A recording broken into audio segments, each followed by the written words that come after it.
अंबेडकर जी के बारे में हम लोग यूनिवर्सिटी जब पहुँचे, जब जेएनयू पहुँचे, तो अंबेडकर जी को हम लोगों ने वहाँ पढ़ा और जो वहाँ पे छात्रों का जो राजनीतिक जो वहाँ पे एक्टिविटीज़ है या जो इंटेलेक्चुअल एक्टिविटीज़ है, उसके माध्यम से भी अंबेडकर जी को महसूस करने का, समझने का एक हम लोग को अवसर मिला। जेएनयू में आप जब पॉलिटिकल साइंस या सोशल साइंस की जब आप तैयारी करते हैं तो 2-3 सवाल डॉक्टर अंबेडकर के हवाले से पूछा जाता है। गांधी जी से उनके कास्ट पे क्या मतभेद थे, नेहरू जी से उनके क्या मतभेद थे, अंबेडकर ने ग्राम स्वराज के बारे में क्या सोचा। तो ये हम लोगों को एक एंट्री पॉइंट था। जब हम लोग एंट्रेंस की तैयारी करते थे तो पूछते थे लोगों से कि मटेरियल कहाँ से मिलेगा। लेकिन एक बार बाबा साहब की तहरीरों को जब हम लोगों ने पढ़ना शुरू किया तो मुझे लगता है कि मेरे जीवन में बाबा साहब अंबेडकर एक बहुत ही महत्वपूर्ण और बहुत ही अहम व्यक्ति हैं और उन्होंने मुझे एक देखने का चश्मा दिया। मैं किसी भी चीज़ को जब देखता हूँ, खासकर हिंदुस्तानी समाज में, तो अंबेडकर जी जो कहते हैं या जो चश्मा उन्होंने दिया वो काफ़ी अहम है। अंबेडकर जी की लेखनी का एक सबसे आसान पहलू ये भी है कि जो बात अंबेडकर जी लिखे हुए हैं वो बात जब आप पढ़ते हैं तो बहुत आसानी से समझ में आपको आती है। वही आप दूसरे विचारकों को पढ़ते हैं तो वो बात उतनी आसानी से आपके दिल पे नहीं उतरती है। आज मैं अंबेडकर जी के बर्थ एनिवर्सरी के मौके पे 14 अप्रैल के इस मुबारक मौके पे जो अपनी बातें रखना चाह रहा हूँ वो डॉक्टर अंबेडकर जी का एक स्पीच है जो उन्होंने कॉन्स्टिट्यूएंट असेंबली में 25 नवंबर 1949 को दिया था। और वो ऐसा वक्त था जब तकरीबन 3 सालों तक कॉन्स्टिट्यूएंट असेंबली जो थी वो ड्राफ्टिंग का काम करती थी, कॉन्स्टिट्यूशन बनाने का। कॉन्स्टिट्यूशन बन के तैयार हो गया, उसको एडॉप्ट भी कर लिया गया और उसी में जो क्लोजिंग स्पीच है डॉक्टर अंबेडकर की वो काफ़ी महत्वपूर्ण है। बहुत छोटी स्पीच है और मैं चाह रहा हूँ कि इसके 2-3 पहलुओं को मैं आपके सामने पेश करूँ। और ये बात आपको ये भी बात ध्यान में रखनी चाहिए कि जो हम लोग कॉन्स्टिट्यूशन डे मनाते हैं वो जो 26 नवंबर को जो मनाते हैं तो उससे एक रोज पहले अंबेडकर जी का वो क्लोजिंग स्पीच हुआ था। अंबेडकर जी जब अपनी स्पीच देने के लिए आते हैं तो उस स्पीच में बहुत सारी बातें कहते हैं। सबसे पहली बात जो अंबेडकर जी की आज के दौर में काफी महत्वपूर्ण है, वो अंबेडकर जी ने कहा कि अच्छा कानून होना, अच्छा कॉन्स्टिट्यूशन होना, अच्छा लॉ होना अपने आप में न्याय की गारंटी नहीं है। तब आप ये पूछेंगे तो क्या डॉक्टर अंबेडकर जी बुरा कानून चाह रहे थे? नहीं, डॉक्टर अंबेडकर जी बातों को बहुत गहराई में उतर के कह रहे थे। और इसी को मैं कहूँगा कि जो लॉ में जो सोशियोलॉजी ऑफ लॉ होता है, जो समाज शास्त्र के पॉइंट ऑफ व्यू से जब लॉ को देखेंगे आप, तो यहाँ पे डॉक्टर अंबेडकर जी की बात बहुत ही महत्वपूर्ण है। डॉक्टर अंबेडकर कह रहे हैं कि जो अच्छा लॉ भी हो, लेकिन उस लॉ को बुरे लोग अगर उसको उनके हाथों में आ जाए तो फिर क्या होगा, आपको न्याय नहीं मिलेगा। और अगर कानून बुरा भी है लेकिन अगर अच्छे व्यक्ति के हाथ में वो कानून चला जाए तो आपको न्याय मिल सकता है। अब इसको मैं अपने जीवन के एक उदाहरण से मैं इसको आपके सामने बात समझाने की कोशिश करता हूं। मान लीजिए कि आप बाजार में जाके एक नई कार लेके आते हैं। कार बिल्कुल नई है, कोई दिक्कत नहीं है, लेकिन कार को चलाने वाला जो इंसान है अगर वो केयरलेस है, उसके दिलों में अदावत है, उसके दिलों में पूर्वाग्रह है, उसके दिलों में तासुब है, तो वो एक्सीडेंट कर सकता है। लेकिन अगर कार की हालत सही नहीं भी हो लेकिन चलाने वाला इंसान बाशऊर है, उसको वो समझदार है, तो कार को ज्यादा इम्कान है, ज्यादा आपको चांसेस हैं कि कार को वो सही सलामत अपनी मंजिल तक पहुंचा देगा। और यहीं से डॉक्टर अंबेडकर की जो फिलॉसफी रिजर्वेशन की है वो यहीं से निकलती है। कैसे निकलती है? डॉक्टर अंबेडकर ने कहा कि भारतीय समाज को आप देखो, एक कई तल्ले मकान के तौर पे तुम देखो, जहां पे एक फ्लोर पे तो आग लगी है और दूसरे फ्लोर पे पानी बह रहा है, लेकिन उनके बीच में कोऑर्डिनेशन नहीं है, इसलिए कोई पानी में डूब रहा है और कोई आग से जल रहा है। यानी भारतीय समाज में जातिगत आधारित जो भेदभाव है, जो आर्थिक भेदभाव है, जो लिंग के आधार पर जो भेदभाव है, उसकी वजह से जब हम किसी कुर्सी पर बैठते हैं तो हम अपनी भलाई के बारे में सोचते हैं, अपने समाज के बारे में सोचते हैं, अपनी जाति के बारे में सोचते हैं, हम पूरे समाज के बारे में नहीं सोचते हैं। अब कोई शख्स यहाँ कह सकता है कि सर आप ऐसी बातें क्यों कहते हैं? मैंने तो कभी अपनी जिंदगी में कभी कास्टिज्म तो नहीं किया, मैं तो बहुत इंसाफ का तराजू जो है उसको बहुत ही अच्छे तरीके से मैं पकड़ा हुआ हूँ। मैं ये कह रहा हूँ बहुत ही होशो हवास के साथ कि व्यक्तिगत तौर पे कोई अच्छा और कोई बुरा हो सकता है, लेकिन जब हम समाज विज्ञान की बात करते हैं तो सोसाइटी का क्या पैटर्न है, हम पैटर्न की बात कर रहे हैं। कोई व्यक्ति जो बड़े पोस्ट पे हो और वो व्यक्ति हो सकता है कि अपनी पॉलिसीज बनाए तो वो जाति, धर्म, लिंग के आधार पर भेदभाव न करे, लेकिन ऐसे लोग कम होते हैं। तो न्याय पाने का सबसे बेहतर तरीका यही है कि आप हर समाज के लोगों को डिसीजन मेकिंग में जगह दीजिए, कानून बनाने में जगह दीजिए, कानून को इंप्लीमेंट करने में जगह दीजिए, नौकरियों में जगह दीजिए, पार्लियामेंट में जगह दीजिए, इंटरव्यू में जगह दीजिए।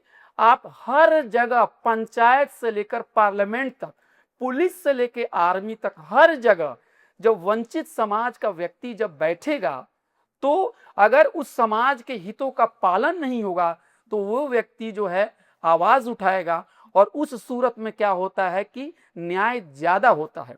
मंडल कमीशन की सिफारिशात को अगर आप पढ़ेंगे तो लोग बहुत कुछ उसके बारे में कहते हैं, अरे मंडल आया जातिवाद लेके आया, लेकिन मंडल कमीशन की सिफारिशात को पढ़ेंगे तो उसमें यही बाबा साहब अम्बेडकर की बात दोहराई जा रही है। उन्होंने कहा कि समाज में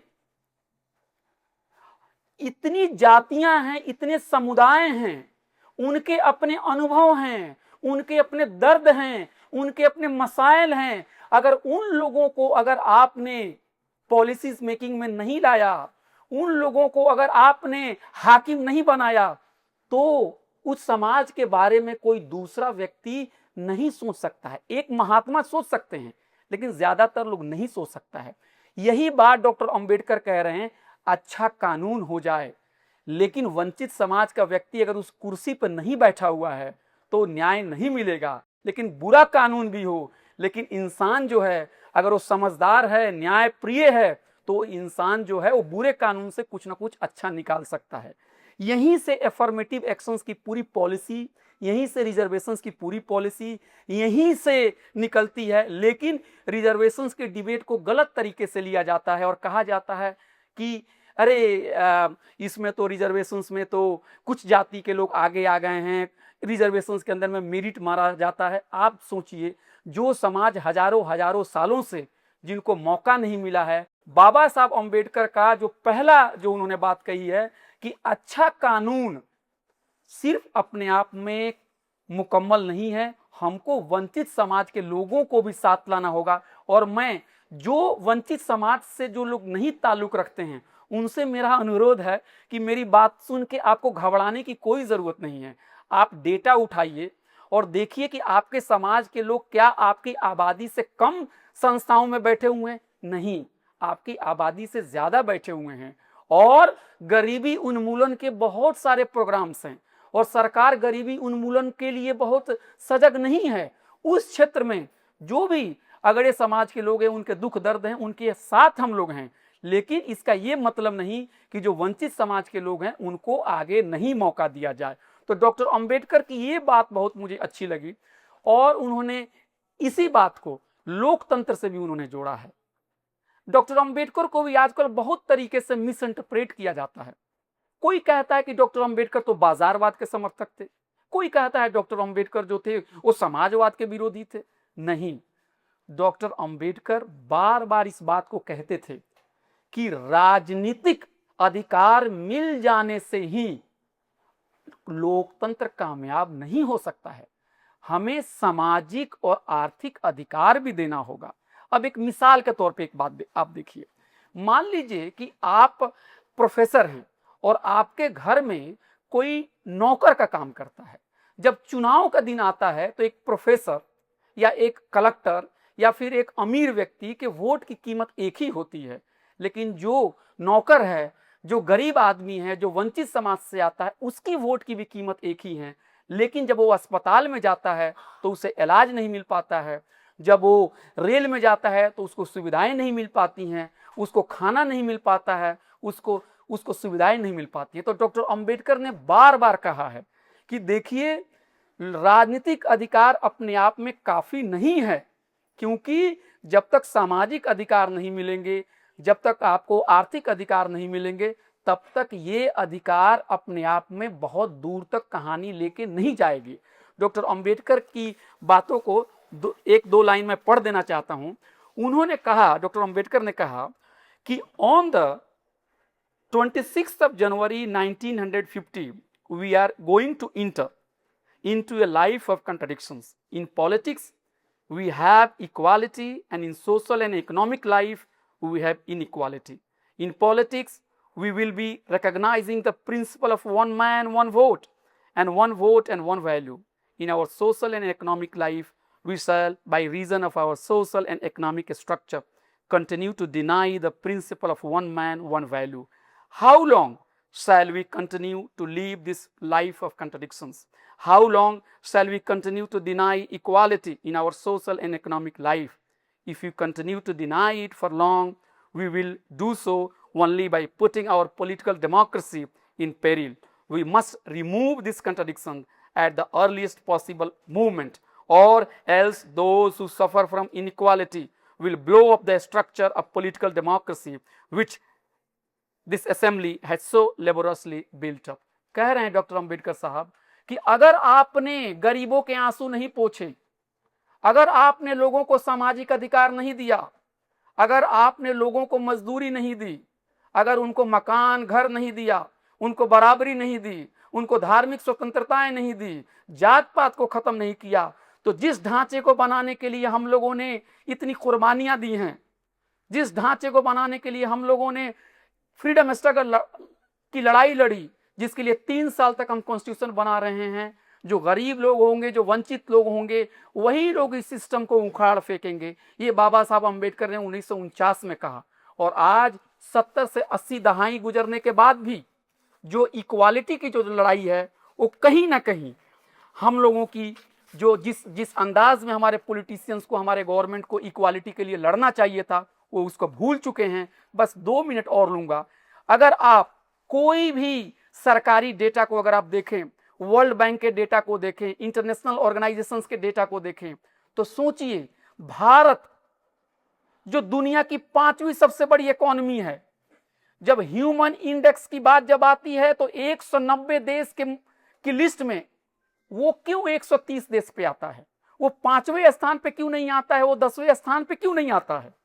आप जरा सोचिए कि जब चाइल्ड मोर्टालिटी की बात आती है तो हमारे यहाँ 1000 बच्चे जब पैदा होते हैं तो 27 मर जाते हैं, और हमारा पड़ोसी मुल्क श्रीलंका, वहां सिर्फ 6 बच्चे मरते हैं। तो वो श्रीलंका हमसे बेटर कर रहे हैं चाइल्ड मोर्टालिटी के मामले में। तो और भारत के अंदर में अगर आप देखें तो जो वेल्थ है, वो गरीब लोगों के पास वेल्थ नहीं है, जो अमीर लोग हैं उनके पास वेल्थ जो है वो उसका कंसंट्रेशन हो रहा है। एक आखिरी बात कह के मैं अपनी बात खत्म करूंगा। एक डेटा है कि भारत के 1% जो टॉप के लोग हैं उनके पास 40% नेशनल वेल्थ है। 40% माल हक 1% लोगों के पास है। और भारत की 5 टॉप जो फैमिली है अमीर, उनके पास 27,000 करोड़ हैं। और मनरेगा का प्रोग्राम 1 साल चलाने के लिए 1000 करोड़ रुपए की जरूरत पड़ती है। ये बात जिया दरे जैसे बड़े अर्थशास्त्री ने 2 दिन पहले बोकारो में कही। तो हमें बाबा साहब अंबेडकर को अगर खिराज अकीदत यहाँ पे देना है तो हमें 2-3 बातें याद रखनी पड़ेगी। डेमोक्रेसी जो है वो कोई हिमालय पहाड़ नहीं है कि आपने उसको खड़ा कर दिया और आप अपने घर पे जाके सो जाएंगे। डेमोक्रेसी के जरिए अगर वंचितों को अधिकार नहीं मिलेगा, डेमोक्रेसी के जरिए गैर बराबरी दूर नहीं होगी, डेमोक्रेसी के जरिए जात पात के खिलाफ लड़ाई नहीं होगी, तो ये डेमोक्रेसी के खिलाफ वो लोग आगे आ जाएंगे जो लोगों को ये डेमोक्रेसी उनको फायदा नहीं दे रही है, उनको अधिकार नहीं दे रही है। तो बाबा साहब ने जो बातें हमें आज से 70-80 साल पहले कही, अब वक्त आ गया है, कम से कम देर ही सही लेकिन अब भी उन बातों को हम माने और राजनीतिक डेमोक्रेसी को हम सामाजिक और आर्थिक डेमोक्रेसी से जोड़े, समता के लिए काम करें और समाज में जो सबसे गरीब आदमी है, जो वंचित है, जो दलित है, जो पिछड़ा है, जो बैकवर्ड है, जो माइनॉरिटी है, उनके हितों को अपने हितों के साथ जोड़ के देखे, तभी भारत आगे बढ़ेगा। और यही बाबा साहब को खिराज अकीदत देने का सबसे बेहतर तरीका है। आप लोगों का बहुत बहुत शुक्रिया।